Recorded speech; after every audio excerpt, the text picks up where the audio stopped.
You can also get reliable forecasts from the Weather Channel through this radio station or newspaper. Your forecast and the day's top news and business headlines. It's Wake Up with Al tomorrow morning on the Weather Channel. Now, your local on the 8s. The National Weather Service has issued a weather bulletin.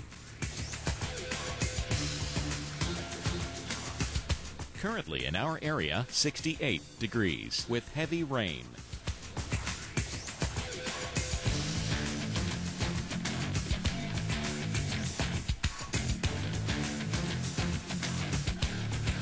Our local Doppler radar.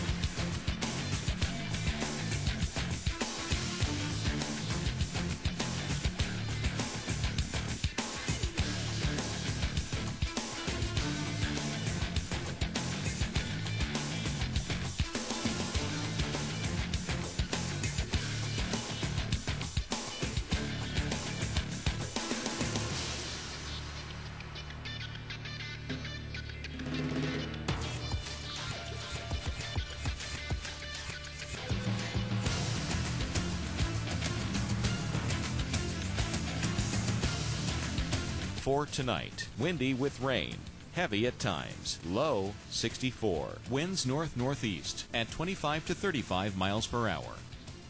And on Tuesday, windy with morning showers, high 70, chance of rain 50%. And Tuesday night, partly cloudy skies with gusty winds, low 58, winds north at 20 to 30 miles per hour. The week ahead.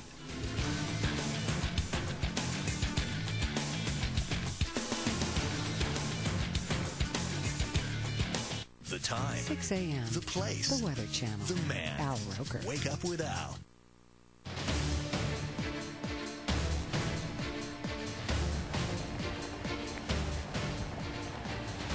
Tropical Storm Ida making its move now towards the Gulf Coast. Here in Mississippi, we're getting hammered, but we'll check in on Titan HD radar. It is just about over rainfall-wise, but we'll talk about impacts. First, so we head along 90 over to the Florida Panhandle into Orange Beach. In Alabama, there's Jeff Morrow. Jeff, what's going on over there? All right, Mike, well, you look up misery in the dictionary, you might see a picture of what's going on here tonight in Orange Beach. It's a miserable night. It is raining. It's a little bit on the chilly side. And, yeah, the surf's coming up and the wind is up as well. We'll tell you how long this is going to last in a live report. Now over to Jim Cantori in Pensacola Beach. Yeah, Jeff, if you think it's bad now, wait about an hour or so. We got some real heavy rain developing just offshore. And the problem is our tropical storm is slowing down as it approaches the coastline. So some heavy rain coming in. We'll give you an update on Ida as it limps ashore. Stick around.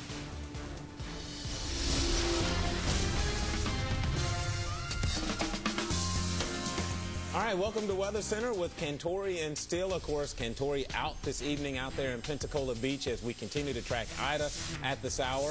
I'm Kevin Robinson along with meteorologist Kim Perez. And Kim, if I did not know that this was a tropical storm with the guys in jackets tonight, right, I would think we were covering a nor'easter. Yeah, exactly. You know, even with the sand behind them, it could kind of be snow. I mean, if you think about it.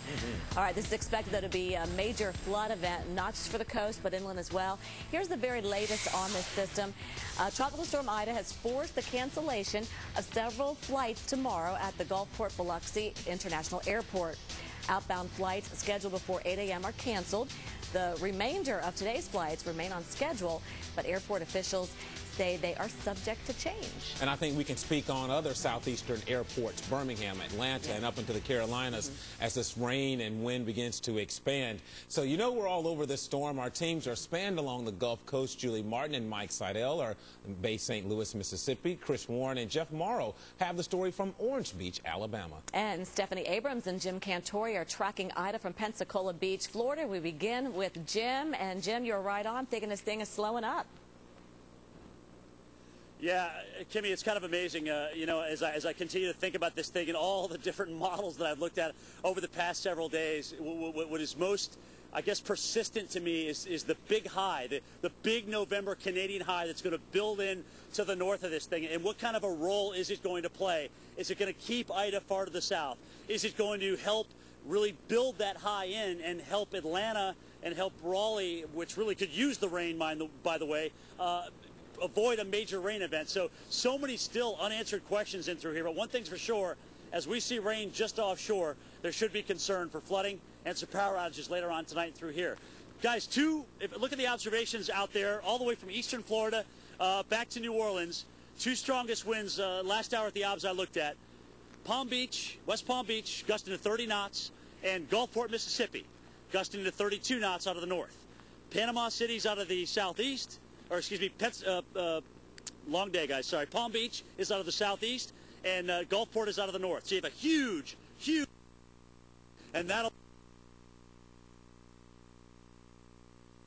All right, look, of course, I mean, look at the elements they're contending with. As a matter of fact, and just update some of Jim's information here, we just got a wind gust out of Mobile, upwards of 43 miles an hour. Now, from Pensacola Beach to Mobile, you're probably talking about an hour there, give or take or so. But certainly Jeff Morrow, for example, who is also live, he's also live in Orange Beach this evening. He's a little bit closer to Mobile, so no surprise there as you look at the radar. Boy, you see the yellow and the orange is beginning to increase. One thing's for sure, the rainfall rates are picking up, and we're beginning to note some of those wind gusts and those rain bands increasing as well. I think we have Jim back. Jim, you back with us?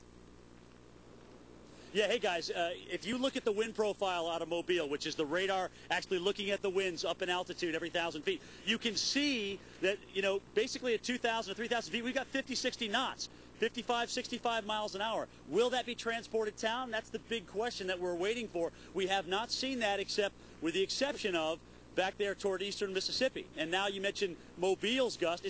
Let me ask you this, guys, because you're looking at the radar. Is there a heavy rain band over Mobile right now with that, or is it just pretty much on its own as a gradient wind gust? Its own, Jim. I mean, the heavier range are really just kind of parked offshore and about poised to move into where you are. So this is not one of those rain bands like you experienced about an hour and a half ago. So again, the gradient continues to tighten. Highs building down from the north, lows trying to come up from the coastline here, guys. Again, I think there's a lot of scenarios, but what we have to do, obviously, in a situation like this is keep an eye on it for a nowcast. It's not going to be a hurricane again. We know that. It's going to stay at TS. It's going to produce some heavy rain, localized flooding, and certainly any wind that transports down or doesn't. We get these wind gusts 40, 50 miles an hour. That runs the risk of power outages. Remember, we're not experiencing fall foliage like the southern Appalachians. So all these trees down along the Gulf Coast are still loaded, and many of them haven't seen persistent winds like we're seeing here. And it looks like, obviously, as the case may be, we've got several more hours of that. Kevin and Kim, back to you. All right, thanks, Jim. Of course, Jim will be reporting throughout the evening as we continue our team coverage, also from Alabama and Mississippi. They'll be coming up next. That's right, and you can also log on. If you can't get enough of the coverage live, you can go to weather.com. We're keeping you ahead of the storm there. You can get the latest projected path, impacts, travel. I know many of you are thinking about tomorrow morning's commute. We got you covered on all of that. More Ida coverage when we come back.